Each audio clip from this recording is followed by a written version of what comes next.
Today we're going to be doing a back stitch.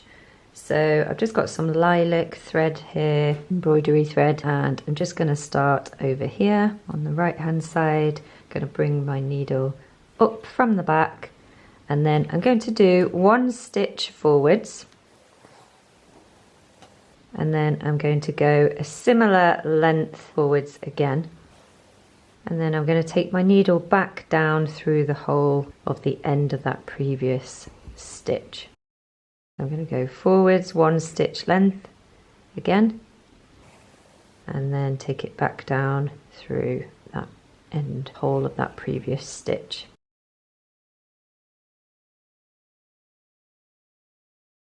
Now this is a great stitch, very similar to the running stitch, but this is super because you don't get any holes in between your stitches.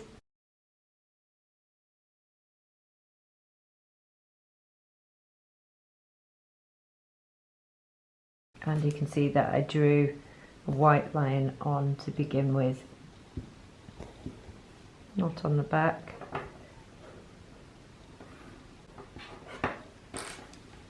Okay, and then secondly, there's a slightly more efficient way of doing this if you are wanting to save a little bit of time.